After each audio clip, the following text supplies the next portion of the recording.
bien, a las 7:17 con 17 grados de temperatura. Ustedes saben que el defensor del pueblo de la nación sigue vacante. No hay designación, no cumpliéndose con la ley sobre esto. Bueno, uno de los que tiene más votos, más firme está, por lo menos para sectores independientes, sectores, que quieren realmente un defensor del pueblo de la nación que haga lo que tiene que hacer, que cumpla con la ley, con la venda en los ojos y que no juegue para ningún sector en particular, como ocurre siempre, es el fiscal ex titular de la Unidad Fiscal de Investigación de la Seguridad Social, que ahora vamos a explicar por qué es ex, curiosamente, al doctor Gabriel de Bedia, a quien como siempre es un gusto saludar. De Bedia, ¿cómo le va? Jorge Chamorro lo saluda, ¿cómo anda? Jorge, buen día, un placer conversar contigo y con la audiencia. Lo mismo digo. Bueno, a ver, ¿cómo viene la posibilidad de que usted, primero, si quiere serlo, y segundo, cómo viene la posibilidad de que usted sea el defensor del pueblo de la nación? Esto, para que la gente recuerde, yo soy fiscal en el Fuero de la Seguridad Social y actualmente estoy interviniendo también como fiscal en el Fuero del Trabajo. Y obviamente fiscal por concurso, y con lo cual llevo la fiscalía con mucha vocación, con mucha devoción, y me encanta el trabajo y la función que estamos haciendo como fiscal. Ahora, esto de la Defensoría del Pueblo nace de un grupo de ciudadanos, de organizaciones sociales, que me llevan la inquietud que Argentina hace 10 años no tiene defensor del pueblo, cuando el artículo 86 de la Constitución ordena que haya un defensor del pueblo y 2 defensores adjuntos, lo cual estamos hablando de una cefalea total. Y la situación es grave a punto tal que la ONU elaboró un documento de preocupación hace aproximadamente un mes y medio, diciendo que es grave la situación. Las organizaciones sociales me trajeron la inquietud y obviamente yo siempre digo que los que tenemos vocación y fuimos educados para servir a nuestro pueblo, a los hermanos, a los que necesitan algo de uno y que uno dé lo mejor de sí, no podemos no escuchar esa preocupación, esa inquietud, ese llamado a tratar de hacer algo por nuestro pueblo, y obviamente hay siempre un interés de servir al pueblo, y a veces desde dónde, y bueno, la vida va ofreciendo distintas alternativas, así que veremos acá el aspecto del Congreso de la Nación, que es el responsable en designar al defensor del pueblo, y se requiere una mayoría especial en ambas cámaras, en diputados y en senadores. Y bueno, a mí lo importante de esto es que yo nunca me postulé, ni me postulo. Acá lo que me postulan son organizaciones sociales, son referentes de sociales y dirigentes sociales de la República Argentina, con lo cual lo que hago yo es escuchar y dejar que institucionalmente funcionen los cauces correspondientes. Claro. Me imagino que después de la actitud que tuvo el gobierno, el oficialismo, de desplazarlo insólitamente de la Unidad Fiscal de Investigaciones de la Seguridad Social, usted no debe contar con los votos de Cambiemos, por lo menos en parte. A ver, yo primero, acá lo que estamos en una etapa es una etapa de postulación de organizaciones sociales que presentaron ante la bicameral del Congreso de la Nación mi postulación. Sé que hay un par de postulaciones en la bicameral. Me contaron que el viernes hubo organizaciones que también me quisieron postular y no fueron recibidas, pero eso es por una cuestión que dicen como que no hay convocatoria. Pero sé que dentro de la bicameral es, el Congreso de la Nación tiene varias bicamerales que son órganos de control de distintos aspectos de la vida institucional argentina. Hay una bicameral de la Defensoría del Pueblo de la Nación, es decir, que controla a la Defensoría del Pueblo de la Nación, conformada por senadores y por diputados. Esa bicameral ya tiene formalmente en sus escritorios postulaciones de organizaciones sociales. Después, bueno, veremos cómo son los votos, cómo resolverá primero cómo resuelve la bicameral y después cómo resuelve el Congreso en pleno. Yo creo que qué tal, espero por nuestro pueblo que siempre se esté a la altura de las circunstancias. Ahora, yo estoy al margen de eso y voy a estar al margen de esto porque yo estoy cumpliendo mi función de fiscal con mucha devoción, con mucho esmero, las 24 horas del día y los 7 días. Y esto es importante explicarlo así, porque nosotros sostenemos, muchos fiscales y muchos magistrados sostenemos, que como estamos en una relación de situación, sujeción con la Constitución nos ordena cumplir la función y estar a disposición las 24 horas. Sí, esto es así. Sí, nos consta así. Que es incluso así. Y es un mandato constitucional, así como hay la fuerza de seguridad, también tienen que estar sujetos. Bueno, nosotros es exactamente igual. Absolutamente, y nos consta que en su caso es así, es una persona muy respetada dentro del Poder Judicial. A propósito, ya pasando a temas de su directa incumbencia, doctor de Bedia, como fiscal de la Seguridad Social, ¿qué expectativas se le abren ante el inminente fallo? Ya la justicia, la Corte Suprema fijó el cronograma, el 18 de diciembre se va a expedir sobre los reajustes jubilatorios. ¿Qué espera de eso, doctor? Hay dos cositas que espero. Primero, para que la gente recuerde, el caso Blanco es un expediente, un caso que tiene la Corte para resolver, que la cuestión central es cuál es el índice que se va a aplicar en la retroactividad del haber jubilatorio, si se va a aplicar el ISBIC o el RIPTE. El ISBIC, que es el que viene aplicando las 3 salas de la Cámara de Seguridad Social, es el índice del salario básico de la construcción y la industria, o el que pretende el ANSES, que es el RIPTE, que es la remuneración promedio de los salarios estables, sería en blanco, que es menor que el IPE. Ese es el planteo central. Ahora, y más o menos estaremos hablando que se podría aplicar a 150.000 expedientes. Bien. O casos concretos. Cuando hablamos de expedientes es un jubilado. Ahora, yo creo que desgraciada a la sociedad que pone sus expectativas o para ver cómo solucionar el problema de los jubilados a través de un fallo judicial. ¿Por qué? Y creo que no tenemos que poner la expectativa en un caso. Eso demuestra lo mal que está la sociedad. ¿Por qué? Porque el Poder Judicial resuelve en un caso concreto. Un caso concreto significa la resolución de una situación justa ante un planteo, un diferendo de dos partes. Puede sentar precedentes y aplicarse. Ahora, supongamos que el caso Blanco se aplica a 150.000 casos. Sí. Los jubilados del sistema previsional argentino son 7 millones más o menos de personas. Claro. Y con lo cual, los que inician juicio no llega al 4%. No hay más de 500.000 juicios de reajuste por movilidad. Entonces, no hay que comprar el anuncio periodístico que los juicios de la seguridad social o los juicios de reajuste por movilidad es lo relevante para solucionar el problema de los jubilados. Clarísimo. Es más, a veces los juicios de los jubilados o resolver materia de derechos económicos, sociales y culturales desde lo judicial puede generar más inequidad. ¿Por qué? En materia de jubilados, por lo general, los que inician juicios no son los de la mínima. Entonces, a veces se terminan dos especies de reajustes, lo de clase A y clase B, los que inician juicio y los que no. Claro. La sociedad, en materia de derechos económicos, sociales y culturales, debe resolver las cuestiones de modo general y abstracto. Esto es el Congreso de la Nación cuando dicta las leyes. A través de, obviamente, también por el Poder Ejecutivo, pero es el Congreso el que tiene que resolver las cuestiones.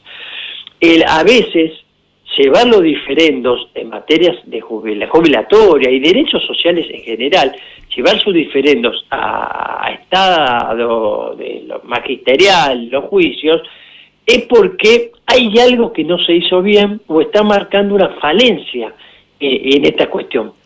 Y me parece a mí que tenemos que poner las expectativas, pero correspondiente simplemente sabiendo que es un caso judicial. Si creemos que va a resolver el problema de los jubilados en estas circunstancias, estaríamos en un grave error. Claro, Esto no implica que no debemos preocuparnos por el caso. Está Obviamente claro, debemos preocuparnos, pero es insuficiente. Sí, ahora a propósito de los temas de fondo, yo recuerdo, usted corríjame, hablamos una de las últimas veces que hablamos, usted precisamente sobre temas de fondo, como era la nueva fórmula de actualización, usted la impugnó y planteó una inconstitucionalidad como fiscal. Porque usted entendía que ese llamado empalme estaba perjudicando, estaba dejando un bache de 3 meses sin cobrar a las jubilaciones. Claro, porque encima ¿Qué pasó con eso? Bueno, están tramitando los juicios, todavía no hay declaraciones. ¿Y cuándo pero bueno, allá? De acuerdo hablamos, no sé, sería por mayo, junio que usted lo planteó. Sí, los juicios demoran. Acá hay un tema central que sirve para este tema, para el caso Blanco y para cualquier cuestión en materia de seguridad social y para quienes creen que o quieren que se reforme el sistema. La seguridad social se rige por principios. Obviamente muchos podemos diferir sobre qué son esos principios, cuál es el alcance de esos principios. Pero los principios son la universalidad, la integralidad, la razonabilidad, la progresividad, la inclusión, la justicia social.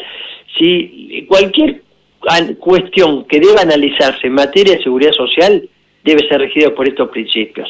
Pero para eso es importante tener en cuenta cuál es el concepto de cada principio.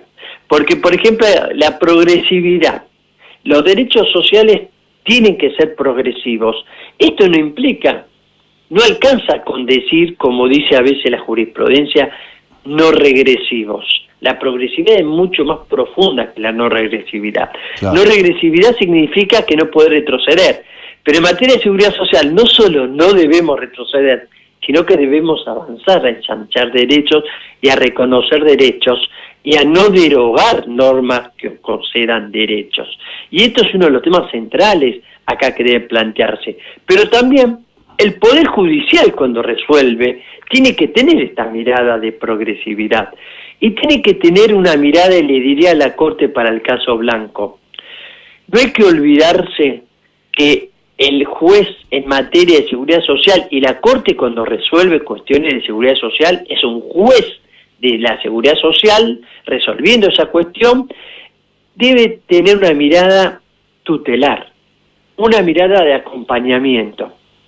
En materia de seguridad social, tanto cuando se legisla, cuando se administra del Poder Ejecutivo o se resuelve desde el Poder Judicial, debe ser con esta mirada protectora, claro, con esta mirada de acompañamiento. Pues una parte siempre, el jubilado, el hombre que llega al fin de su vida, es un hombre, tiene un derecho que debe ser resguardado porque está más débil ante otros factores, ¿no? Y la Corte lo resuelve, hay fallos, recuerdo el fallo Capa, hay varios fallos de la Corte Márquez también, en el que dice que el adulto mayor es una cuestión de vulnerabilidad que debe ser atendida en forma especial. Clarísimo.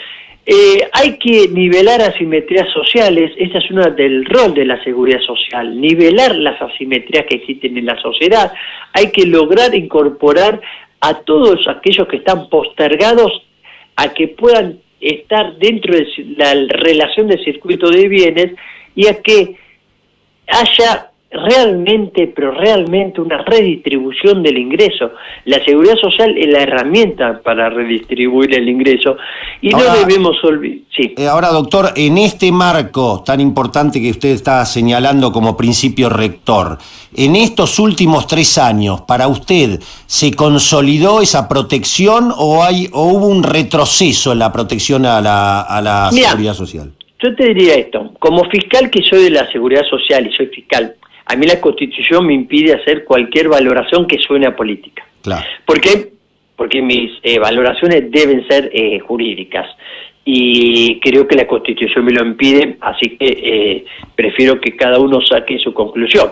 Lo que sí voy a decir es que preocupémonos porque haya realmente más progresividad y que quienes concluyen que realmente en cualquier momento de la historia argentina se esté retrocediendo, hay que ponerle fin a un retroceso en lo que es el aspecto normativo y avanzar hacia consolidación de derechos. Pero eso sí, la sociedad entera es la que debe trabajar sobre esto, porque también a veces cuando se retrocede hay una responsabilidad de toda la comunidad, porque la comunidad y la clase media argentina también la que tiene que decir estos son los derechos consolidados, avancemos sobre esto, y no hay que, me parece a mí, no hay que subestimar nunca al poder económico, que tiende a veces a restringir derechos, pero es el poder económico siempre, por lo general, si uno mira la historia argentina,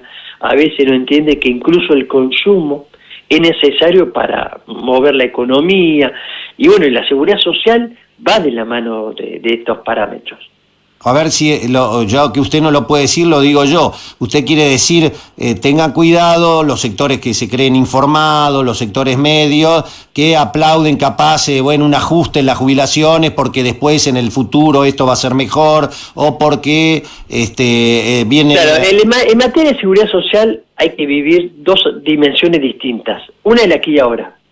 En la vida, el aquí y ahora es básico en todos los aspectos de la vida personal de uno, ¿no? Pero también hay que creer en el criterio de sostenibilidad hacia el futuro.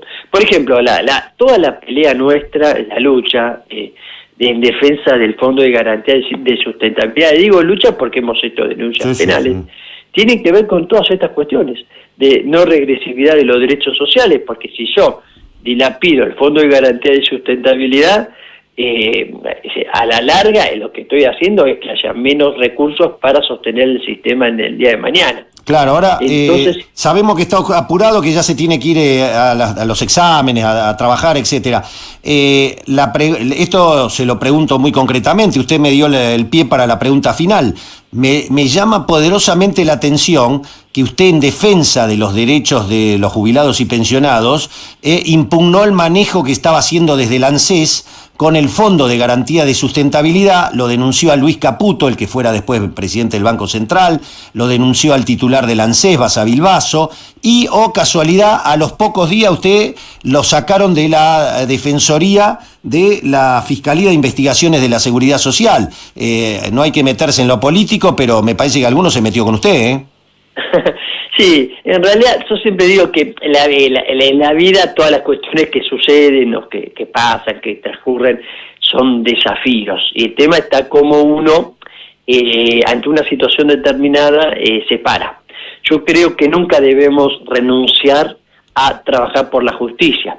Y la justicia es no solo la justicia legal, sino también la justicia social. Así que seguiremos trabajando con esmero, con ganas, por nuestro pueblo, por toda la población argentina. Y cuando digo población me refiero a toda la población, son los sectores vulnerables, la clase media e incluso los más pudientes. Y estamos trabajando por todo. Obviamente que la prioridad lo debe tener los sectores más vulnerables, porque tenemos que lograr que los sectores vulnerables estén incorporados a la clase media argentina. Y así que seguiremos trabajando con mucho amor, con mucho esmero, con mucho empeño, y que vale la pena realmente dejar todo por nuestro pueblo. No me cabe duda que de usted es así. Una recomendación final.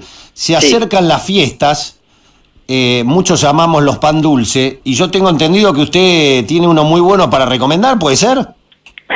Sí, de las religiosas benedictinas, es una religiosa de clausura, que hay una hermana mía que es benedictina también, que tienen un monasterio ahí se llama Santa Escolástica, que tienen toda pastelería, se sostienen con eso, viven de eso, y tienen en Victoria, se puede adquirir ahí en Victoria, lo que es Partido de San Fernando, en Martín Rodríguez 547, pero en Buenos Aires hay una casa que venden toda la pastelería, los pan dulce, en la calle Libertad 1240, entre Juncal y Arenales.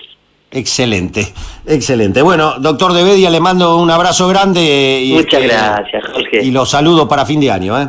Te mando un fuerte abrazo y muchísimas gracias. No, Saludos a la audiencia y feliz Navidad. Gracias, muy amable. Si no hablamos antes, le deseo lo mismo. Perfecto, y si no, esperamos ahí charlar. Sí, tal vez después del fallo de la Corte lo llame, así que muy Será un placer, será un placer. Un abrazo, Un abrazo. Bueno, postulado a Defensor del Pueblo de la Nación, el actual fiscal de la Seguridad Social, el doctor Gabriel de Bedia, un hombre, lo digo en serio, es impecable, una trayectoria realmente encomiable, y que curiosamente denunció los manejos del ANSES con el Fondo de Garantía de Sustentabilidad. Era el fiscal de investigaciones de la Seguridad Social, tenía un cargo mayor, lo denunció a Caputo, a Basavilbaso y a Calcaterra, y metió empresas que tenían que ver con la venta de acciones del ANSES, y a los pocos días, ¡pum!, voló. Bueno, como volaron todos, voló el de la Procubin, Procuraduría contra la Violencia Institucional, que estaba el querido Félix Cruz, voló también. Acaban de sacar al de la investigaciones sobre lavado de activos, lavado de dinero. Acaban de sacar a un hombre muy serio, muy al margen de lo partidario, también lo volaron. Así que, después hablamos de la independencia del Poder Judicial y de la justicia.